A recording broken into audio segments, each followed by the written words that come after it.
Good day everybody, today we're at the Big Red Barn Bike Park and it's part of the Multipark ecosystem. It's my first time being here, so I'm really excited to head out onto the trails and see what this bike park has to offer. Sven, you've been here many times and you've been involved with this bike park for quite a long time. You can give us some more insight as to what the trails have to offer. Yeah, the Big Red Barn is actually one of my favorite places to ride. It really is a fun place to ride. So much on offer for absolutely everybody. I mean, from beginner to advanced. They got berms, they got jumps, they got features, there's tunnels. There is so much variety for the entire family to keep them busy. I mean, the kiddies, they can go and do aqua branch. They've got massive play areas just to my right. They've got a clay cafe. There's even a gin bar. Wow. That's fantastic. Right, yeah. Well, Dominique is the guy we need to go find. He's going to give us some more insight onto the trails. It is his park, so let's go try find him. Yeah, let's go and find Dominique, the guy that made all of this possible. Dominique, how are you, my friend? Lekker, it's man. been a long time. Yeah, it has been. How are you? Everything okay? Good. Give us a bit of history on the Red Barn. What actually happened was this: we salvaged this building from a farm that was being demolished. It's Yes. a 100-year-old farm and it was Yeah. being taken down. And we managed to buy it off the developers. The mountain biking was on. That was around 2008. Yeah. It took us 2 years to build it. We ended up with a phenomenal building, and the whole mountain biking was sort of built around. While the building was going up, I was cutting track.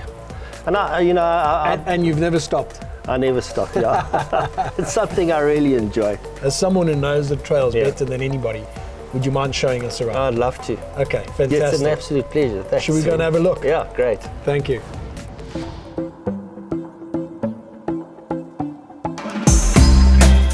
Here we are at the trailhead and it's a big yellow caravan. I remember there was a story about this. It must be well over 100 years old because wow. we got it as a wreck about 50 years ago.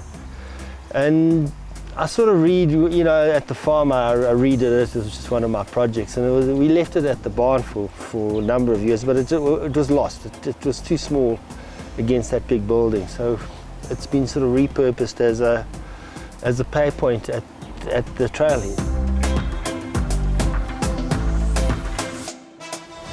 So Dom, can you briefly just give us an idea of what we can expect? And you were saying that there's some colors blended in with Route 1, 2, 3 and 4. Yeah, so Route 1 is the 42K, and you got to be technically proficient. Route 2 is for your intermediate. It's a very chilled ride. It's got a bit of fun in it. Yes. Get the adrenaline going. And Route 3 is basically the family route. 80% of it is covered in forest. It's flowy, there are not many hills, and it's very pleasant, and it's probably the most popular track on the farm. And then Route 4 is a little kiddies route I've done that's got little rollers in it, and it's been designed specifically for kids. Cool. And how does the color scheme work into? So Route 1 I've put on a black sort of square marker, so there's black. Okay. Route 2 is on Perfect. a blue square marker, Route 3 is on a green square marker, and Route 4 is on a white. Let's go check out some trails. Oh, good.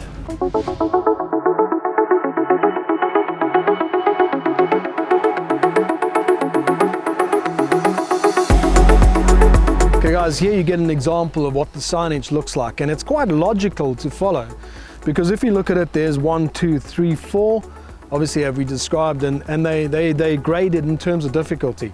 But it's also linked to the Ember signage, because in Ember, black is difficult, blue is intermediate, and green is your beginner trail. Very easy to follow.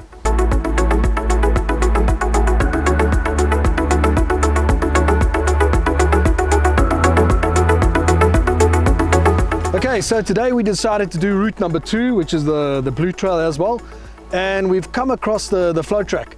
So Dom, tell us about this. What can we expect? It's about 4Ks in on the blue track, Sven. Yeah. I like to push the limit. So this is the technical side of the blue track. It's got a natural flow down to the whole way down to the river.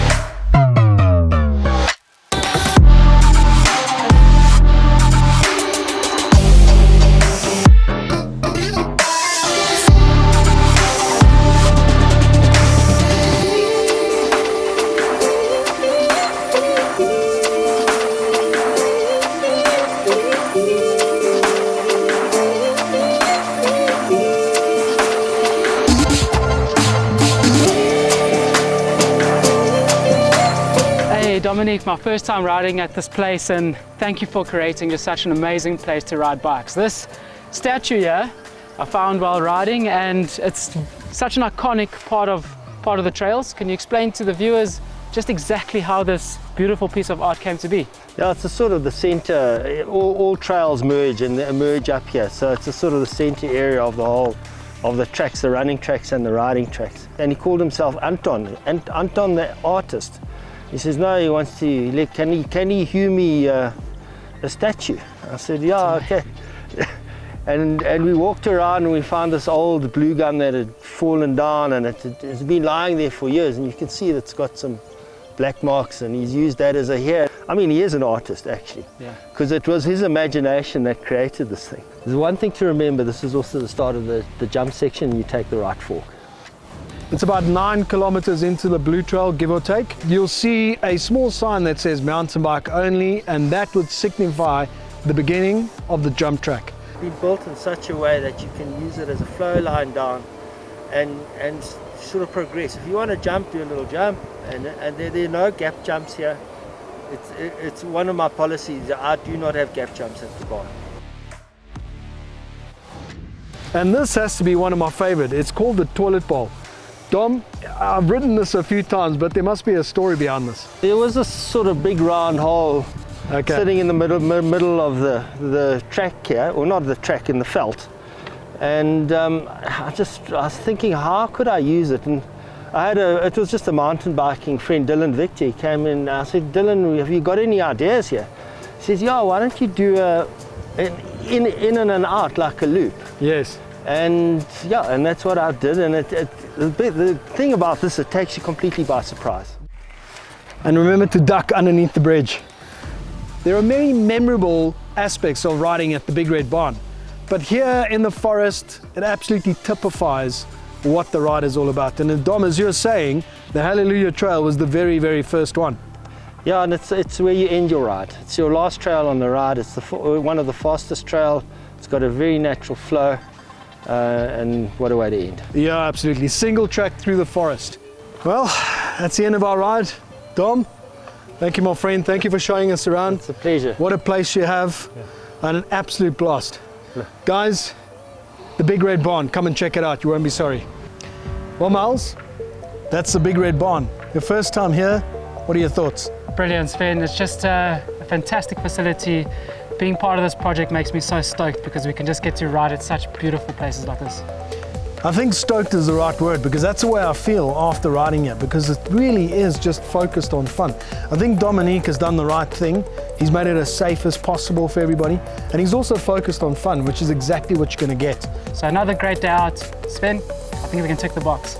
Absolutely. The Big Red Barn, guys, come and check it out.